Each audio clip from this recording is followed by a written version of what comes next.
Hey there, welcome to Story Time. It's me, Josh. Today we're reading Mr. Mischief by Roger Hargreaves. Get comfortable, get ready, because we're about to delve into Story Time. Alright, here we go. Let's find out what we can take from this book today. Poor Mr. Happy had a tiring day. Rushing here and there, back again, cheering people up was hard work. Phew, he sighed as he went into his house and sat down for a well-earned rest on his kitchen chair. But then you know what happened. Interesting, this story started off about Mr. Happy, even though it's about Mr. Mischief. Ooh. It fell to bits. Oh no, Mr. Happy's kitchen chair fell to bits. Bump! Went poor Mr. Happy. That's all I need, he said. I rather think that I've had a visit from Mr. Mischief. And he was right. Outside Mr. Happy's house and running away as fast as his little legs would carry him was a small mischievous figure, Mr. Mischief. Oh, mischief, glorious mischief, he cried. I do so love it. And he ran giggling into the night.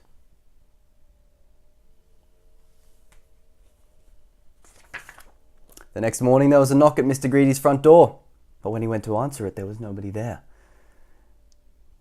But what there was a box, and inside the box was a large chocolate cake filled with cream and the most delicious-looking pink icing. Oh, Mr. Greedy's eyes gleamed. He licked his lips and shut his eyes and opened his mouth and took a large bite. Ugh, it wasn't chocolate, it was mud, and the cream inside wasn't cream at all, it was cotton wool, and that delicious-looking pink icing wasn't icing. It was toothpaste. Ugh. And outside Mr. Greedy's house and running away, as fast as his little legs would carry him, was a small mischievous figure, giggling as he ran.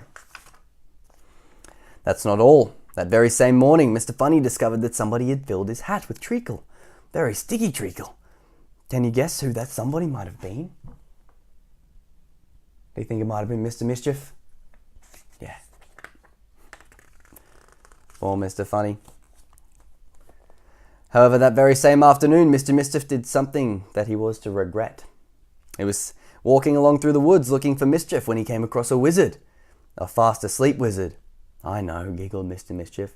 I'll change the wizard wand for an ordinary piece of wood, and then he can't do any magic. He grinned a mischievous grin and crept quietly towards the slumbering wizard. Ooh, ooh, ooh. Shouldn't mess with a wizard, should he? Shouldn't really mess with anybody, really. Mr. Mischief reached carefully out and seized the wizard's magic wand. But what he didn't know was that wizard's wands don't like to be seized. Help! Shrieked the wand in a high, shrill voice and awakened the wizard, who in turn seized Mr. Mischief by his nose, which was extremely painful. Mr. Mischief's going to learn the hard way that you don't run around being mischievous like that. Let go of my node, cried Mr. Mischief. I know who you are, said the wizard. You're that Mr. Mischief who soared through poor Mr. Happy's chair legs. And, he continued, baked a rather unusual cake for poor Mr. Greedy and, he went on, put treacle in poor Mr. Funny's hat. I've been hearing all about you, he added. There he goes. Got Mr. Mischief by the nose. Let go of my node, cried Mr. Mischief again. Very well, said the wizard, but don't believe that you can get away with being as mischievous as that. And as he let go of Mr. Mischief's nose, he got hold of his magic wand and waved it. Beware, he said, and went off. Silly wizard, muttered Mr. Mischief. Can't you take a joke? And he went home. Silly wizard, he said again, as he sat down in his kitchen. Uh-oh.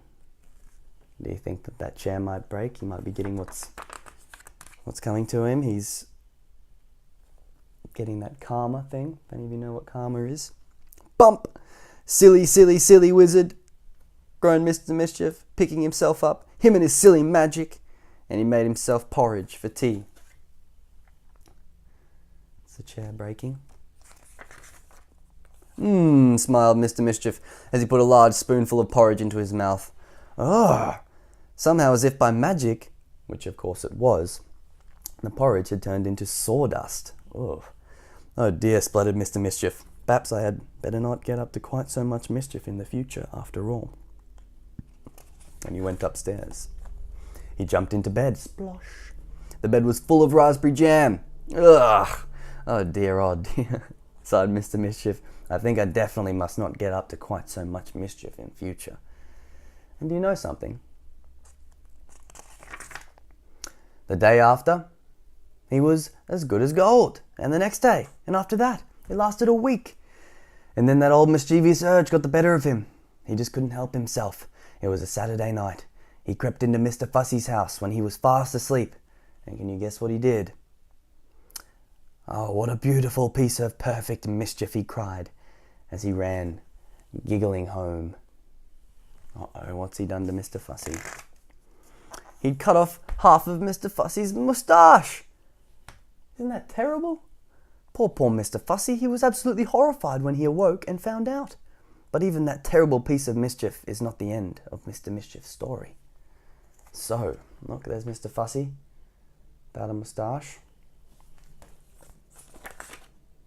Before you read this last page, just take a look out of the window. Okay, let's have a look. And any windows? Mine's over there. If you look out your window, if you have one, wherever you are. If not, I'm sure it's fine. You can't see a small, mischievous figure anywhere about, can you? Are you sure? Maybe your mischievous figure is there with you in the room. Are you mischievous around any of your siblings, friends, or family, or anything like that? Maybe you shouldn't be. Or maybe you have got a little mischievous streak. But we've got to be good. Make sure you be yourself, have fun, be happy. My name's Josh. Thank you so much for being here for story time. Click the button below, subscribe if you like these, and then you can visit the page and read the stories whenever. I'll be back again really, really soon. Bye for now. Not forever.